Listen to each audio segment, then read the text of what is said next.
Hi friends, இன்னைக்கு நம்ம சேனல்ல பீஸா சாஸ் எப்படி வீட்லயே ஈஸியான மெத்தட்ல செய்யலாம்னு பார்க்கலாம். நல்ல பழுத்த தக்காளியா 4 தக்காளி எடுத்து வச்சிருக்கேன். இத பேக் சைடுல லைட்டா ஒரு கட் கொடுத்துக்கலாம்.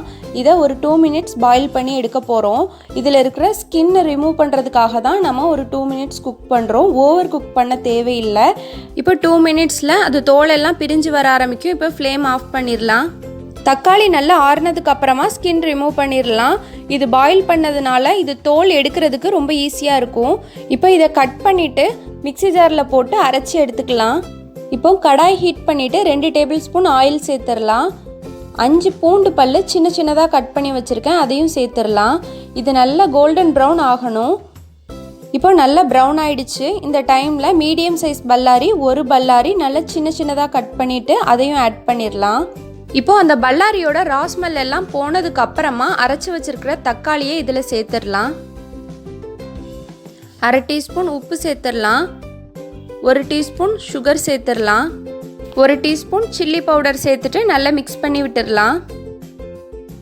1/2 teaspoon chilli flakes, 1/2 teaspoon pizza seasoning add பண்ணிடலாம். பீஸா சீசனிங் எப்படி வீட்டிலேயே செய்கிறதுன்னு டிஸ்கிரிப்ஷனில் லிங்க் கொடுக்குறேன், தேவைப்படுறவங்க செக் பண்ணி பார்த்துக்கோங்க. பீஸா சாஸ் நல்லா காரமாக இருக்கும். நான் சில்லி ஃப்ளேக்ஸ் ஆட் பண்ணியிருக்கிறதுனால 1 டீஸ்பூன் தான் சில்லி பவுடர் ஆட் பண்ணியிருக்கேன். உங்களுக்கு இன்னும் காரம் ஜாஸ்தி வேணும்னா எக்ஸ்ட்ரா ஒரு 1/2 டீஸ்பூன் கூட நீங்கள் சில்லி பவுடரை ஆட் பண்ணிக்கலாம். இந்த பீஸா சாஸில் எந்த அளவுக்கு காரம் ஜாஸ்தி இருக்கோ அந்த அளவுக்கு பீஸாவோட டேஸ்ட் ரொம்ப நல்லாயிருக்கும். நான் இன்றைக்கி ஆயில் சேர்த்து பண்ணியிருக்கேன். இதுவே நீங்கள் பட்டர் சேர்த்து கூட இந்த பீஸா சாஸ் பண்ணலாம். இப்போ நல்லா ட்ரை ஆகிடுச்சு. இப்போது லாஸ்ட்டாக 1 டீஸ்பூன் ஆயில் சேர்த்துட்டு நல்லா மிக்ஸ் பண்ணிவிட்டு ஃப்ளேம் ஆஃப் பண்ணிடலாம். இப்போ பாருங்கள், வீட்டில் இருக்கிற பொருள் வச்சு ஒரு பர்ஃபெக்டான பீஸா சாஸ் ஈஸியான மெத்தடில் ரெடி பண்ணியாச்சு.